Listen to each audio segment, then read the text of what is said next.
الموسم السنوي للمدرسة العتيقة أبو مروان، الموسم هذا اللي يتلين اللي تعقد قبيلة بومروان هي تكليت غوسكواس. الهدف منه هو التواصل بين أبناء قبيلة أبو مروان، وكذلك جمع بعض المساهمات اللي كان لجدودنا منذ زمان، تمويل المدرسة، الإحضار وما إلى ذلك من أمور تتعلق بالمدرسة. الموسم ولله الحمد يشهد توافد أبناء قبيلة دوس ملال من جميع ربوع المملكة. كريكة تسكسرت كل غير نتمكير لأنه تقبيتي دوس ملال نفاد لجدودنا حبا للمدارس العتيقيات، رسم تكنيا الاهتمام به ريكون حبا الطلبة العلم. والحمد لله الجيلة تنتا رزقت في نفس النهج. نتشكر الحاضرين جميعا من أبناء القبيلة، نتشكر مزال المحسنين، الجمعية من رعاية المدرسة العتيقة أبو مروان، سيدي الحاج محمد فقيه المدرسة.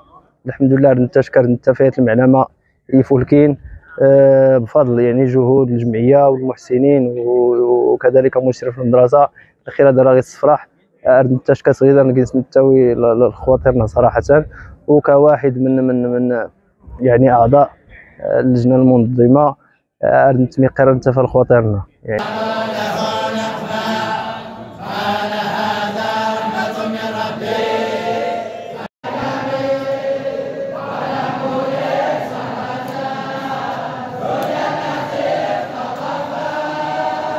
احنا اليوم بالمشاركه ديال الاخوان ديالنا الصحفيين الله يجازيهم بخير اللي جاوا اليوم باش انهم يعطيو القبيله ولا كاع الناس المهتمين فكره على المدرسه العتيقه ابو مروان، اللي تنشكرهم بزاف على الحضور ديالهم. انا من ابناء دوس ملال، من ابناء القبيله. الحمد لله كل سنه تنحضروا لهذا اللقاء الديني اللي هو الحمد لله لقاء على الصعيد دوس ملال. كنشكروا بزاف الناس اللي تيسهروا على التنظيم، وكنشكروا بزاف الناس المحسنين اللي تيسهروا على المساعده والمساهمات باش هذه المدرسه العتيقه تبقى ديما الحمد لله من المدارس اللي عندها واحد الوزن كبير في دوس ملال. وغير هؤلاء ولهذه الأسر التي ذكرتها فروع كثيرة منبثة ومتفرقة في داخل المغرب وخارج المغرب.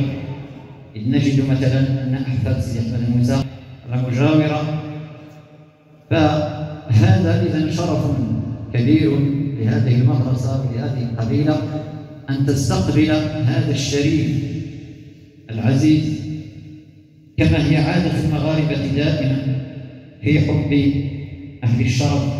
نحن الآن اليوم في المدرسة العتيقة أبو مروان في موسمها الديني السنوي اللي كدير كل سنة. هذه المدرسة اللي سبق لنا قلنا بأنه من المدارس العتيقة اللي كاينة في قبيلة دوس ملال إلى جانب المدرسة العتيقة تازموت وانزكوات ولالتي عزة. هذه المدرسة العتيقة ديال أبو مروان اللي دارت هذا الموسم الديني أولا لصلة رحم بين الإخوان، وصراحه داكشي اللي شفنا في المدرسه العتيقه من الاذكار كذلك ومن الدروس الدينيه واللي لقاها السي الحاج محمد عيسى هماد فقيه المدرسه العتيقه بومروان. والحمد لله حنا اليوم في اليوم الختامي لهذا الموسم الديني اللي صراحه كنوهوا به، والمجهودات اللي دارت هذه الجمعيه اللي مكلفه بهذه المدرسه العتيقه بومروان، وكذلك من الشباب ديال المنطقه ديال الايداع والسمنه اللي كنحييهم بزاف من هذا المنبر، لانهم صراحه حافظوا على هذا الموروث وحافظوا عليه بكل ما فيه. وان شاء الله الرحمن الرحيم في المستقبل ان شاء الله يبقى مستمر هذا الموروث التاريخي في قبيله ايداع وسمنان.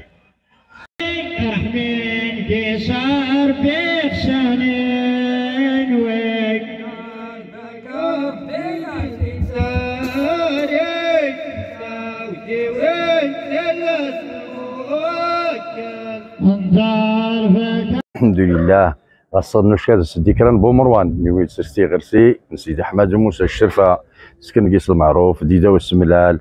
فرحان صراحه ميدنا بزاف فاتني الصبح ربي الله يجازيهم بخير.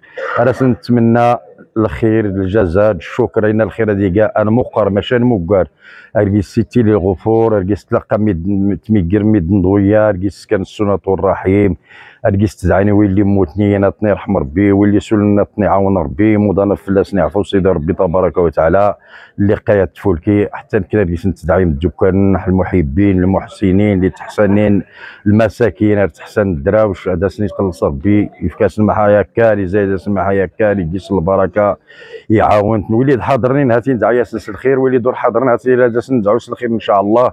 سير تايت الدار البيضاء كله كان المحبين حاجه تغيدني تايت اللي مزيان. انا نتمنى النجاح التوفيق الجزاء بزاف وشكرا الله يجازيك بخير الحال. امين يا رب العالمين.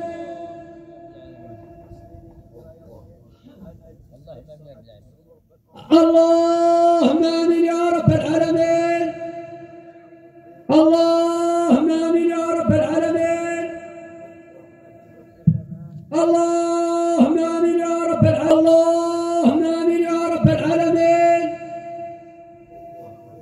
الله وأبوء بذنبي فاغفر لي فإنه لا يغفر الذنوب إلا أنت.